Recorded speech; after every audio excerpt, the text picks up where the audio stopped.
warned you at Syracuse, and you persisted. You took advantage of us at New Canaan to drive us out. And like the dogs of Caesar you are, you followed us to Zion. And now you stand on holy ground, a temple to God's glory on earth. The only use for an animal in our temple is sacrifice. Kale wachane conserva o. You understand me, don't you? Don't you? Outman. Kunaman mad. He killed all Whitelegs. You talk. You stop!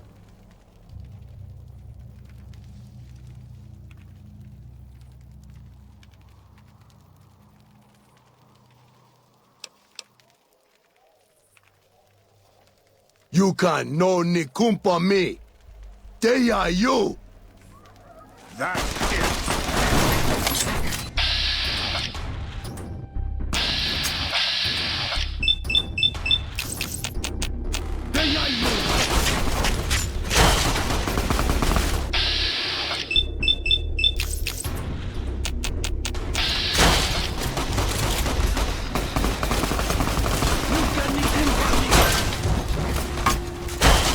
Like that?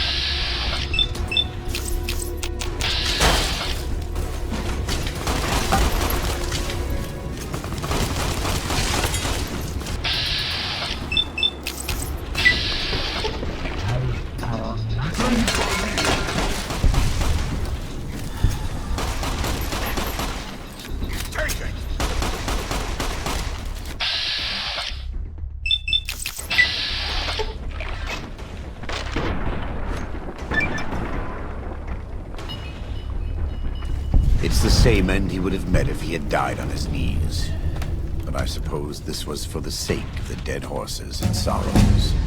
Still, thanks to your help and the grace of God, the Whitelegs won't be troubling Zion anymore. Let's go find Daniel.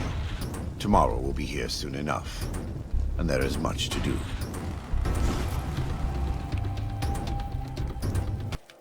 And so it was that the conflict between the New Canaanites and the Whitelegs was finally resolved.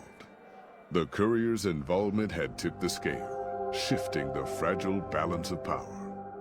Despite their defeat at Three Marys and the death of their war chief, the Whitelegs were determined to pursue the other New Canaanites. But when they finally tracked down their prey in Colorado, they discovered the tables had been turned. The Whitelegs who survived the New Canaanites' ambushes were hunted down by dead horses before they could reach the safety of the Great Salt Lake. When word of the Whitelegs' diminished numbers reached the Hades tribe, war was declared. And by year's end, the Whitelegs had been wiped out. The Sorrows fought beside Joshua Graham and the dead horses, eradicating the threat the Whitelegs posed to Zion.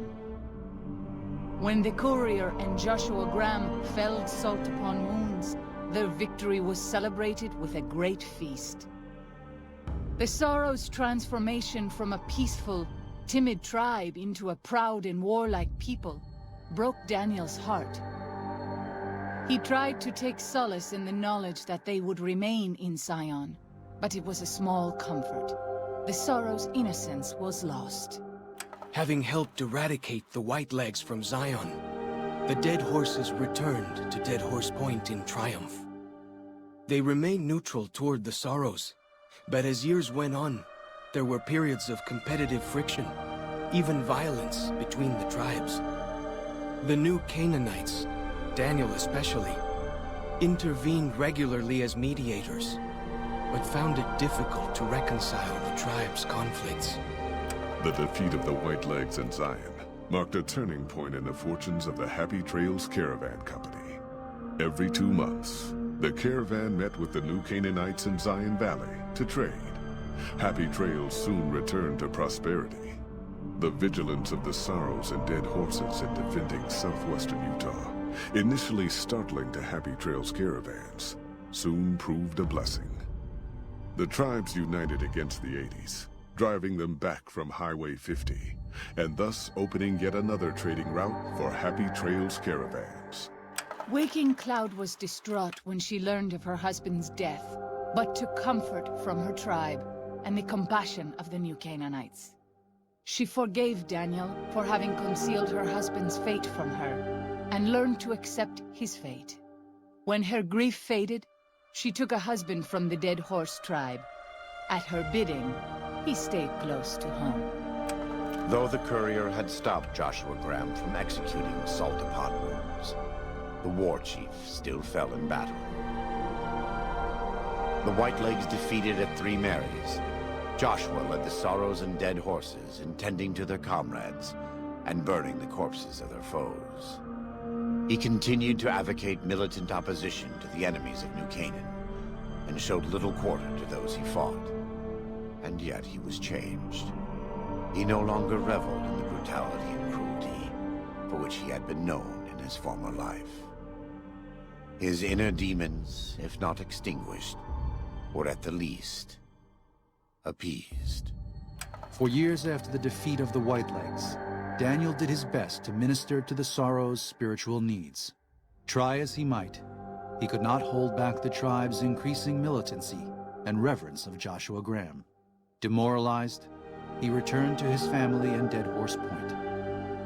His failures haunted him for the rest of his days. And with that, the courier walked out of the history of the tribes of Zion and back to the gathering storm of the Mojave Wasteland.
You should have heard Leo, sweetie.